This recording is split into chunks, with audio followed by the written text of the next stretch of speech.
வணக்கம், welcome to food tuber. இன்றைக்கி நம்மளோட வீடியோவில் சூப்பரான தக்காளி சட்னி பார்க்க போகிறோம்.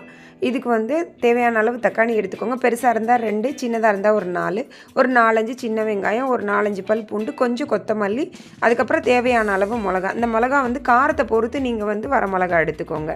இப்போது ஒரு பேனை நல்லா சூடு பண்ணிவிட்டு தேவையான அளவு எண்ணெய் சேர்த்துக்கோங்க. அதாவது இந்த தக்காளி வெங்காயம் வணக்கிற அளவுக்கு எண்ணெய் சேர்த்துக்கோங்க. இது நீங்கள் நல்லெண்ணெய் சேர்த்துக்கிட்டிங்கன்னா இன்னும் நல்லாயிருக்கும். இல்லை நார்மலாக நீங்கள் என்ன குக்கிங்க்கு ஆயில் யூஸ் பண்ணுவீங்களோ அதை யூஸ் பண்ணுங்கள். இந்த எண்ணெய் நல்லா சூடாயிட்ட பிறகு நீங்கள் எடுத்து வச்சுருக்கக்கூடிய இந்த வரமிளகா சேர்த்துக்கோங்க. இந்த வரமிளகா பொரிஞ்சதுக்கப்புறம் நீங்கள் உரித்து வச்சுருக்கீங்க இல்லைங்களா வெங்காயம், சின்ன வெங்காயம் போடும்போது டேஸ்ட் நல்லாயிருக்கும். அதுக்கு முன்னாடி பூண்டை சேர்த்துக்கோங்க.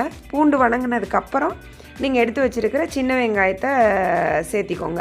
இது ரெண்டுமே நல்லா கொஞ்சம் வதங்கி ஓரளவுக்கு பொன்னிறம் ஆன பிறகு இதில் நீங்கள் எடுத்து வச்சுருக்கீங்க இல்லைங்களா தக்காளி, அந்த தக்காளியை சேர்த்துக்கோங்க. அதுக்கு முன்னாடி போட்டிங்கன்னா அந்த வெங்காயத்தோட பச்சை வாசனை போகாது.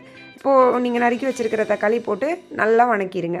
இந்த தக்காளி அது ஒரு மாதிரி ஹார்டாக இருக்குது இல்லைங்களா, இது நல்லா வெந்து கொஞ்சம் கொதன்னு வர்றது தான் அதோட பதம். இந்த பதத்துக்கு வந்ததுக்கப்புறம் ஸ்டவ் ஆஃப் பண்ணிவிட்டு இதை என்ன பண்ணுங்கள், நல்லா ஆற வச்சுருங்க. அதுக்கு முன்னாடி நீங்கள் இந்த கொத்தமல்லி கொஞ்சம் சேர்த்துக்கோங்க. அதோட வாசனை இன்னும் நல்லாயிருக்கும். கொத்தமல்லி நீங்கள் குக் பண்ணணும்னு அவசியம் இல்லை, அப்படியே பச்சையாகவே சேர்த்துக்கலாம். இது நல்லா ஆறின பிறகு ஒரு மிக்ஸி ஜாரில் சேர்த்து நல்லா அரைச்சிருங்க. அரைச்சிட்ட பிறகு மறுபடியும் பேனை சூடு பண்ணி 1 ஸ்பூன் நல்லெண்ணெய் சேர்த்து அது கூட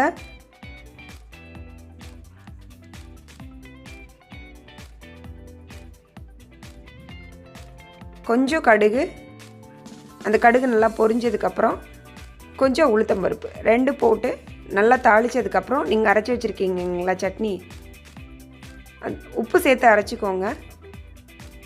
இது அந்த கடுகு உளுந்து பொரிஞ்சதுக்கப்புறம் கொட்டி நல்லா வணக்கி விட்டு இறக்கிடுங்க. இப்போ நம்மளோட தக்காளி சட்னி ரொம்ப சூப்பராக ரெடி ஆகிடுச்சு.